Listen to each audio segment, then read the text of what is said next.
adventure ako. Pagkalang araw po sa atin lahat. Nabulol na. Nabulol na. Ano yung maulam mo? Kaninit ko lang. Ito yung tira namin nung nakaraan. Kahapon. Kahapon. Hindi. Nung nakaraang araw. So, nilagay lang sa ref. Malaking bagay talaga pag may ref, ano? Madami pa ang sauce eh. Kaso wala ng noodles. Naubos Yan na. Hapit na rin dito. Tapos, bumili din ako ng pandesal. Malunggay hot cheese pandesal. Bagay ba? Bumili ako 50. Dami na. Oo, kasi lalagyan ko palaman eh. Hindi napansin ng malunggay. Dati, pansin na pansin ng malunggay niyan. Ano ba? Ano? Sa laod.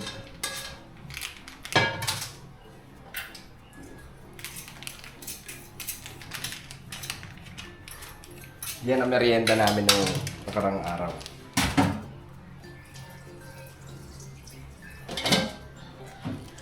Asan yung cheese ko? Merindalan. Ha? Cheese. Hindi. Eh, may pala man dyan. Masarap yung peanut butter. Cheese. Sarap.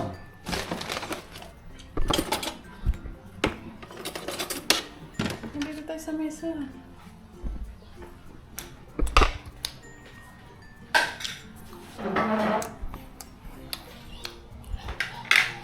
Merienda muna tayo mga ka-adventure bago namin ito simulan yung aming gagawin. Kasi medyo matinding ito. Labanan. Papakita namin sa inyo mamaya kung ano yung tinutukoy ko. Kasi grabe. Hindi namin siya ma-imagine. Lagyan ko ng cheese para masarap. Mas creamy siya. No? So, sarap to kasi sa ginawa ko nung una na. Mm.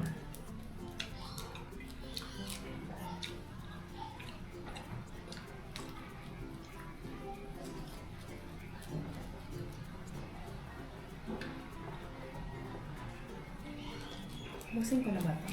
Busin ko na ito, no?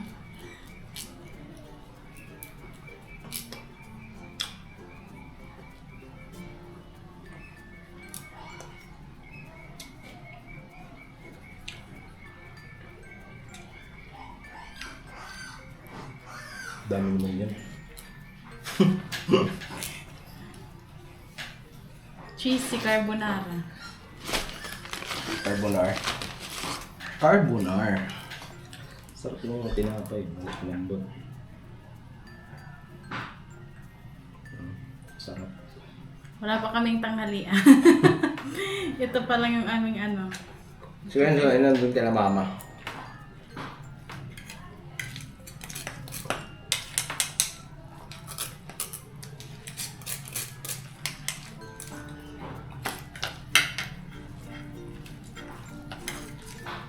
Ito ako na.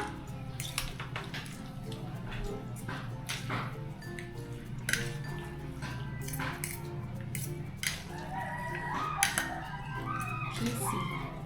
Nauna yung merienda bago sa gagawin namin. Kasi wala pa tayong kain. Merindalan. Mga naka-adventure kain po tayo. Cheesy na carbonara. May pandesal pa si Intoy. Kain po. Kasi magugutom kami mga baka magutom kami.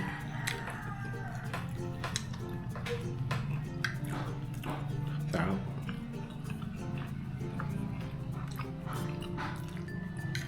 Paglingkod. May mapansin ka.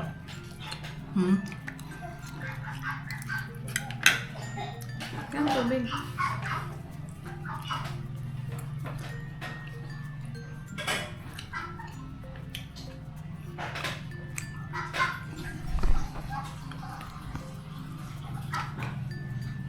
Ano mo nitirapan mo sa? Ano? Man ka?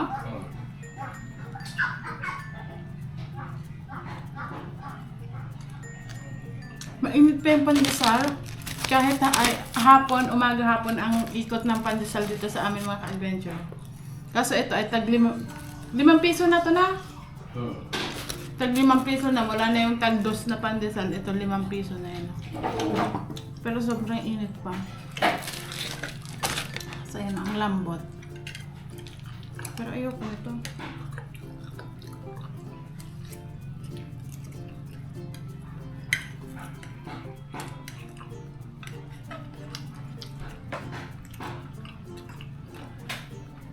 Kain po. So, ayan po mga ka-adventure, balitos na kami ni Intoy kumain. At trinay ko ito bago ko ipakita sa inyo kung ano yung gagawin namin. Kasi nakaka-stress. Trinay ko muna tong aming binigay ni Tita R sa amin na pampabango dito sa bahay. Ito siya mga ka-adventure. Sinindahan ko ngayon. Scented candle, Mexican pumpkin ang kanyang aroma. Ang bango niya, amoy ng alam niyo yung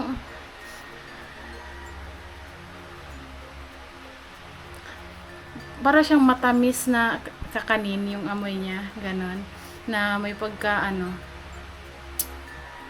bang ma-explain. Basta amoy siyang candy na matamis. Tapos ito mga ka-adventure, tingnan nyo naman. Ayan. Meron tayo ditong money detector. Kakarating lang nito kanina. Kasi mga ka-adventure, alam nyo ba, nung nakarang araw, sa aming tindahan, ayan, kung bakit ako napabili nitong money detector na to. Kasi, kailangan namin to sa ating tindahan. Kailangan namin gumamit nito mga ka-adventure kasi nung nakaraan may pera na 1,000. So, hindi ko na lang siguro na hindi siya pwedeng ibili. So, kaya na ko kasi 'di ba dati nung nasa grocery pa kami ni Intay, kahera ako. So parang ko na yung ng pera, kung ano yung tunay tsaka hindi. Pero di pa din ako sigurado. At kaya napabili ako nito, money detector. Ayan. Sa may mga tindahan, maganda din talaga merong ganito. Ayan. Patayin ko yung ilaw nito. Kasi maaano mo na kung tunay or hindi yung pera. Kaya mas okay na din meron kami nito kasi yung pamangkin ko hindi din siya maalam kung totoo o hindi yung perang ibinayad sa kanya. So, halimbawa na lang natin itong 100 pesos. Malalaman mo totoo siya kapag umilaw yung Ayan. Kita nyo ba? Ayan, may umiilaw dyan na. Ayan. Ayan.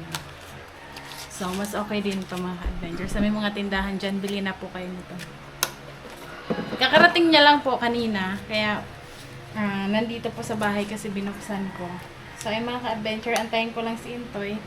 Kasi nasa CR siya. So, ipapakita ko na po sa inyo kung ano yung kinaka-stressan ko dyan. Kinaka-stressan namin ni Intoy. Kasi,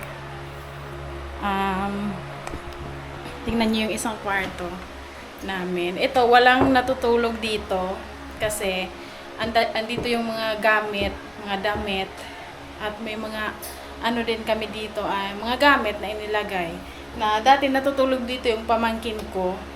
So ngayon hindi na kasi kami naman sa tindahan kami natutulog mga ka-adventure, pero minsan dito, kung matulog man kami dito sa bahay, dito lang sa sala dahil sobrang nga pong init.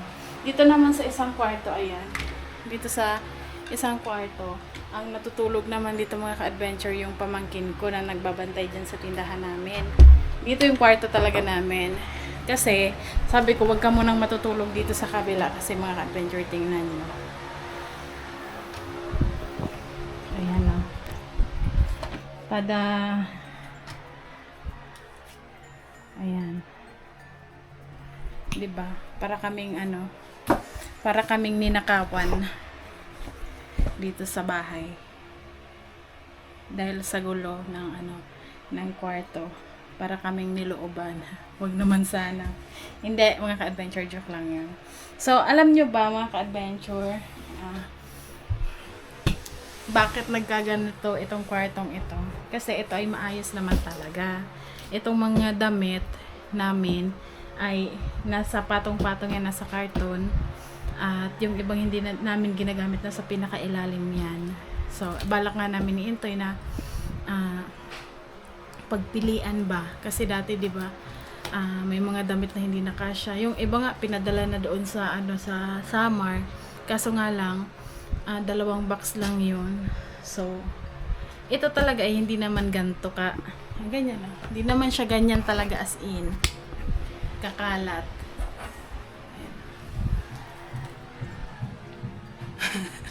Hindi naman siya ganyan kakalat, mga ka-adventure, kasi alam niyo naman mahirap, masakit sa mata pagka makalat.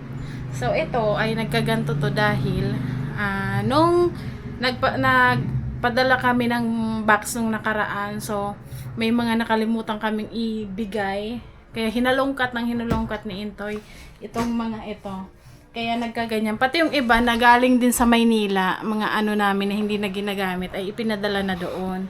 So, nung nakarang araw ito, kaya ayokong sumilip muna dito. Sana, dito sa kwarto. Kasi nga, ayun, masakit sa mata. At ito yung ating tatrabahuin ngayon. So, ito yung mga karton na yun, mga ka-adventure. Diyan namin nilalagay yung mga damit.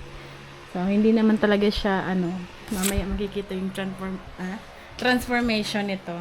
Kasi pinagpilian namin ito ng mga ipapamigay. Kaya, ito na. Lilinisin na natin. Sabi ko, tulong tayo. Kasi, baka anong oras na ako matapos dito. So, meron din ditong mga, yung dati pa na yung iba kasi hindi naman kasya. So, yung iba pinamigay na din namin. Namigay din kami doon kila Arnel, namigay din kami doon. So, konti lang naman yung kasi mga pambata. Tapos, yung iba hindi naman kasya. So, sabi ko, maghahanap ako dito. Kasi magaganda pa itong mga ka-adventure eh. Yung iba nga, hindi ba namin nasuot? Kasi nga, di ba po, galing sa mga box. Hindi naman namin lahat na nabigyan na namin yung doon sa, sa Samar, dito, kila mama, kila ate. Doon sa Naga, sa kapatid ko meron din. Kaso nga lang po, hindi kasya. Dito sa mga kapitbahay, nagbigay na din kami ng mga damit na pambata, lalo na sa mga pambata. Tapos mga maliliit. So, ayun mga ka-adventure, habang ayusin na natin to. Kaya walang natutulog dito ngayon. Kasi nga ganito ang itsura. Tara na.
Ito mga ka-adventure, nilalagay ko lang siya sa karton para pag tiklop, may space tayo dito sa sa kama.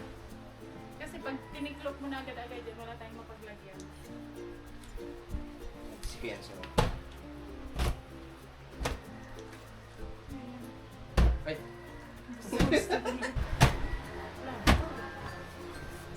Di may picture yun eh. Meron nga! Andyan! So, kala ko nakadikit. Sige, cancel. Lagi siyang nakasmile na.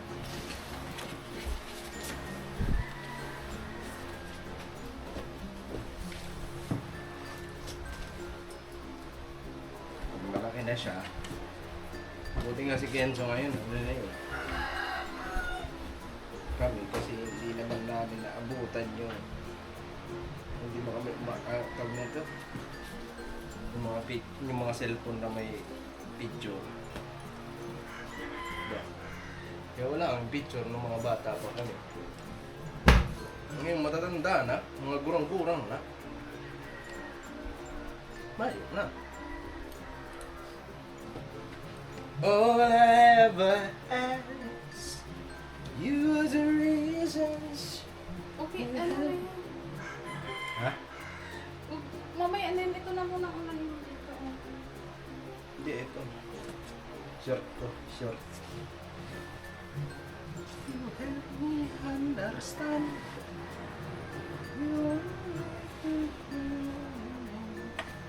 It's never end.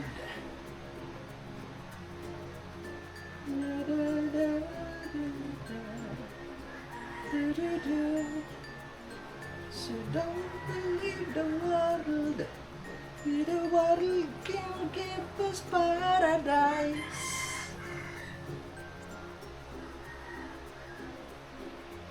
As long as I got you.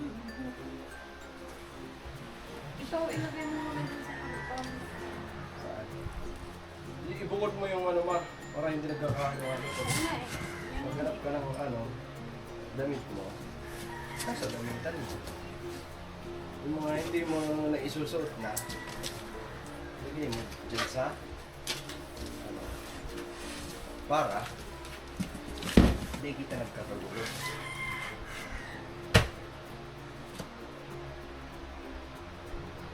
For dining table.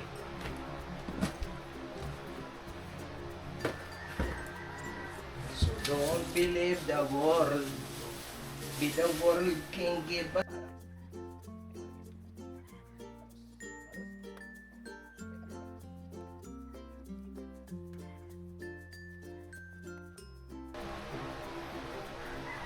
Ano to, maayos to kasi inayos na namin to nung nakaraan eh. Ano na to, ligpit na. Itong box. Ito kasi ang paglalagyan sana nung para dun kay la mama. Tsaka marami kasi tayong naiwan. Tapos, yun, binuhos ko dito. Kaya, ano, pagkaganyan. Binuhos ko siya dyan kasi ginamit ko nga yung dalawang karton. Yung dalawang karton na yun, nilagyan ko yun ng mga, ano nga, mga damit. Ito sa'yo.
Masusuot ni Kenzo, ano siya?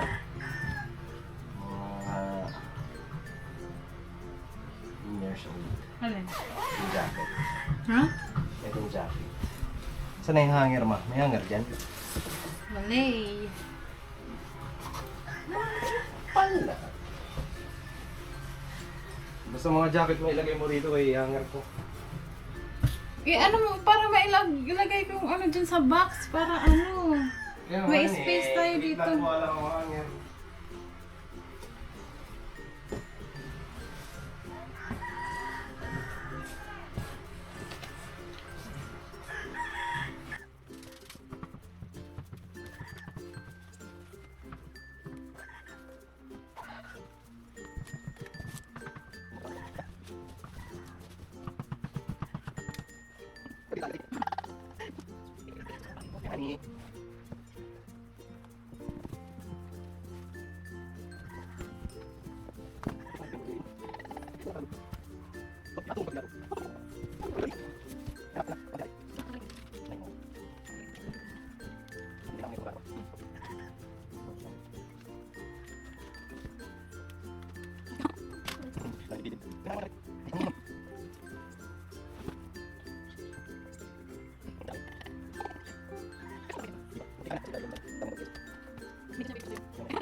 Hindi pa paradise.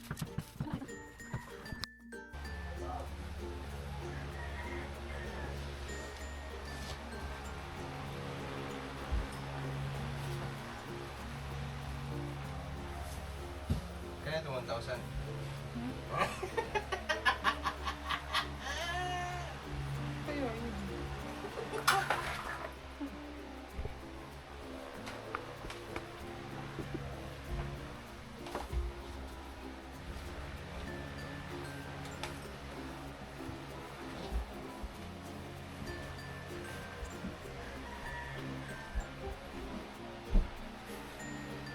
Ayos. Ano mga adventure? O, diba? So, ngayon isa ayos na.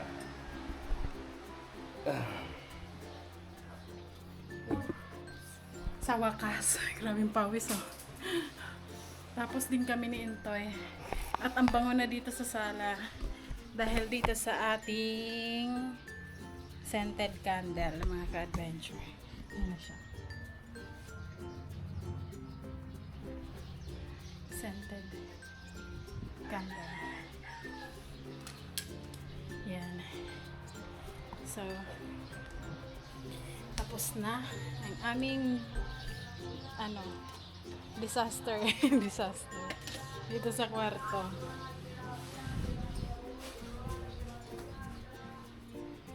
Medyo natagalan din kami mga ka-adventure dahil po medyo madami yung damit. Tapos kiniwalay na namin ni Into yung yung mga ginagamit namin sa hindi. Kasi tinago namin yung yung mga yung kay Kenzo na hindi niya pa magagamit kasi medyo malalaki pa. Hiniwalay namin. Tapos yung hindi na talaga namin ginagamit. At ayan, pakita ko sa inyo. From this to this. Hi, thank you Lord. Tapos na kami. Malinis na ulit ang aming kwarto. Whew. Ayun ang kwarto natin. Ay, doon pala yung kwarto namin sa kapila. Ikit sa to eh. Ito, ano to? Ito. Puno na dun sa ano eh. Kanina, paganto ko. Ngayon, okay na. Yes, thank you. Whew.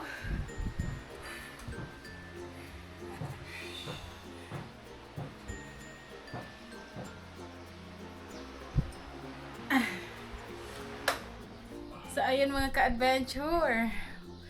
At mamaya-maya ay pupunta kami doon kila mama kasi may gagawin ulit may gagawin kami mga ka-adventure at abangan nyo sa aming vlog kung anong gagawin namin. At ngayon, papahinga lang kami ni Intay konti kasi masakit na sa likod at grabe ang pawis. At siguro hanggang dito na lang muna ang ating vlog. Salamat sa pagsama, sa walang sawang suporta at pagmamahal sa amin. See you next vlog mga ka-adventure. Lagi lang natin tatandaan. No hate, just love. Yes. Bye. Bye. Grabe. Intay, grabe ang pawis din ah.